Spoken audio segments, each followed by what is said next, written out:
If you want to see what happens when you use primers in applications that they really weren't intended for, you're in the right place. Today we're going to be talking small primers and give you some real-life examples and results. With the current component shortages and how hard it has been to reliably obtain primers, I've seen a lot of advice on switching primers, and lots of people insinuating that primers are somehow universal and it's okay to use them in applications that they're not labeled for.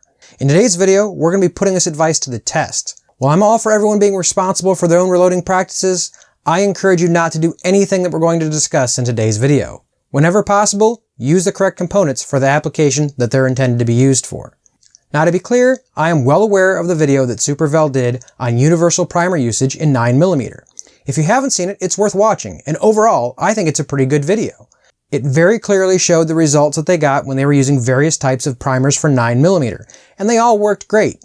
But what they didn't say is that you could use them in the opposite configuration, but somehow this was a takeaway that some people got from this video. In the last video I did on primers, I tried to illustrate that point. Whenever you're swapping lots of powder and primers, your load will change, and why it's always a good idea to start low and work up. Mistakes happen, and I showed one of mine in that video. Overall, most of the responses were positive, but I still got a couple comments that I want to address more specifically in this video, as I feel there are more misconceptions out there, not exclusive to these commenters. Now, if I wanted to sugarcoat today's results, I could tell you that all of the primers that I tested for today's video, at the minimum charge, had an average velocity of 2606 feet per second, and had an extreme spread of 20, and a standard deviation of 7.8, and a group size of just over an MOA. And I wouldn't be lying. But don't stop watching here, folks. There's lots more information to follow. One of the comments that I want to address, and no offense to the author, please don't go pick on him, was convinced that by watching that video that Magnum, pistol, rifle primers could all be swapped. Nothing is not safe. His quote. I did try to respond explaining this is not the case. However, the last response, since the rifles could handle more pressure and the pistols could use rifle primers, common sense will tell you that rifles can be used with pistol primers. Yet another comment, again, no offense to the author, please don't go picking on him in the comments section, mentions that for 40 years he's been swapping pistol and rifle primers, Magnum or not, and he's never had an issue since he doesn't load to max. And while this may be the case, I can't explain everyone's experience, I still don't think this is a good idea. So, I want to put some data behind it, and that's what today's test is all about. Now, I don't want to discourage anyone from posting comments, we can all learn from each other, but with the scarcity of components, it's more likely that people are going to try these things right or not. So I figured, let's try it out here on the channel. Depending on your experience level, you may wonder why anyone do such a thing. Without going too deep here, talking about small primers, realize that the actual outside dimensions are the same. If you'd like to do a Google search on primer pocket dimensions, the Ballistic Tools website has a very good chart that illustrates the different primers and their sizes. When it comes to small primers, both the primer pocket as well as the primer dimensions are identical. Now, from my perspective, just like Supervel showed in their video, as long as your pistol can set off the primers, you're probably okay for a cartridge like 9mm. However, rifle pressures are significantly higher, and I'm sure no one wants me to go on for 10 minutes comparing the max pressures of various cartridges. Hopefully we can all agree that generally speaking, rifle cartridges are higher pressure than pistol. However, to make pistol easier to set off, they're often thinner, and thus probably can't hold back quite as much pressure. But let's have today's test results speak for themselves. Our cartridge today that we're going to test is 6.5 Creedmoor, pretty popular by today's standards, and you can even get brass in both large and small primer. For our test today, we're going to be starting with the lowest pressure as possible, pretty much, and stay within published load data from Hodgkin's website. Assuming nothing goes wrong, we can work up to a higher pressure one case at a time. The powder we're going to be using for it is Stayball 6.5. Conveniently, the load data should get us both the lowest pressure at minimum, almost, as well as the highest velocity at maximum. Our projectile today we're going to be using is the 140 grain ELD. If you go onto Hodgkin's website, they have data for the 140 grain AMAX, which was the predecessor to the ELD. We can see at 2.820 inches and at 40 grains of Stayball 6.5, we had a case pressure all the way down to 45,400 PSI. When we move this charge weight up to 44 grains, we can get all the way up to 61,100 PSI. For today's test, I want to establish a baseline with a proper primer for the application. So we're going to be using the 205 Match AR. We'll be using Starline brass, annealed, full-length resize. The case neck tension was set with a expander mandrel that is 0.02 under projectile diameter. All of our testing is going to be starting at 40 grains, going up to 44 grains. We're running the cartridge overall length of 2.820 inches, same as in Hodgkin's data, and we're going to be testing 4 different primers that you can see on the table. The Fed 205 Match AR for our baseline, the Federal GM100, the CCI 500, and last but not least, the CCI 550 Magnum primer. When people talk about the hardness of the primer cups, Federal are often referred to as soft, and CCI are often referred to on the harder side, at least from what I have read. I would love to have tried more options, but given the circumstances, this is what I have, and this is what we are testing. We're going to show what the pressure signs look like for all these applications. Now, if all this is new to you, one thing I would like you to understand is even though primers function the same way, there are differences. Magnum primers typically either have a different compound or a larger amount of the same compound to have different reactions. When I did this test with 5 different primers and 3 at Winchester, I got the graphs you can see on your screen.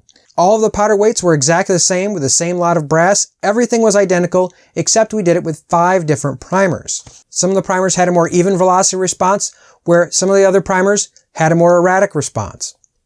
This is why I like to do some primer testing in different cartridges to see which powder and primer seem to act the best together. Now you can see on the chart on your screen that there was a different velocity response, and the Magnum primers did tend to give higher velocities on average. If you're not really interested in the consistency from round to round, but just the fact that it works, today's testing might be more interesting for you. Another good example I'd like to reference is Johnny's Reloading Bench did a whole series on hang fires and showing how different primers with different powders reacted differently in different situations. All primers are not the same. However, again, maybe you're just into plinking loads. Everything's the same, right? Well, let's find out. For a good example, we're using the 205 Match AR, and let's look at the pressure response on the primers to see what a proper response looks like in our application.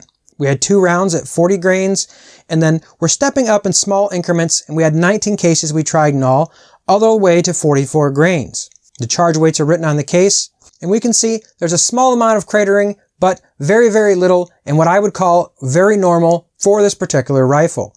Nothing there of concern, but honestly, I didn't expect any. We're well within load data. Let's look at our velocity response. Going on to Hodgkin's website, we can see loading at 2.820 inches at 40 grains, we should start somewhere around 25-35 feet per second, and at max charge, we're somewhere around 2806 feet per second.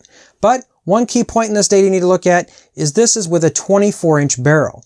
Since our test rifle has a 26-inch barrel, we'll be getting slightly more velocity with no real increased pressure in our chamber. So at our bottom charge of 40 grains, we can see we had 2 different rounds. One was a warm-up shot. We started 25.98, our second shot 26.09, all the way up to 28.49 feet per second. Again, this is basically exactly what I would expect. The pressure signs are basically none, and this is exactly what we wanted to see for our application. So if these folks are correct, we should be able to replace these with some pistol primers and get reasonable results. Before we actually start this test, let's actually take a primer, no powder, in a case and just see what happens when the firing pin hits it. So the primers you'll see in front of you are the GM100M as well as the CCI 500. Since both of them survived the firing pin test, starting off with our softer primer, we started at 40 grains of Stayball 6.5 and our velocity was 2601 feet per second.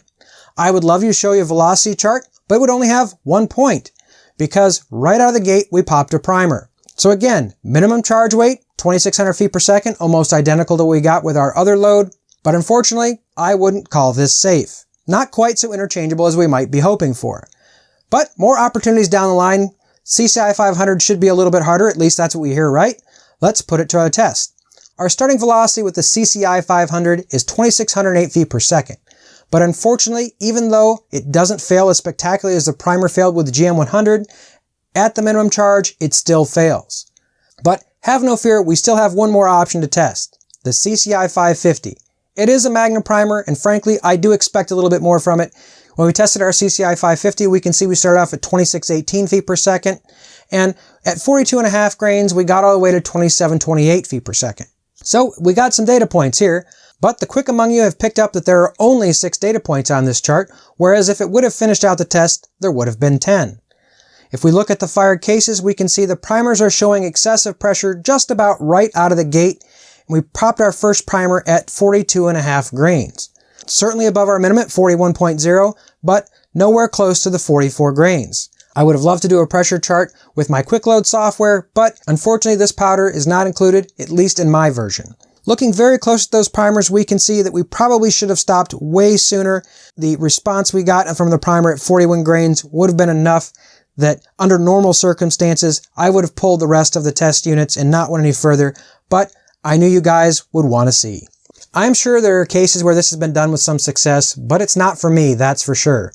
All of our non-Magnum primers failed at the minimum charge weight that only had a maximum pressure of around 45,400 psi. These pressures are relatively low for rifle cartridges, so I can only advise you not to repeat any of this testing. At least when it comes to small primers, it's probably a better idea to at least use the components that are designed for the application that you intend to use them in. If you'd like to see this testing done with large primers, let me know that in the comments section below. If you'd like to see more videos where I show you how changing primers actually changes the performance of your reloads, make sure you check out this playlist here. Subscribe with the bell turned on if you enjoy crazy videos like this, and I hope to see you come back next week. And until then, stay safe in small groups.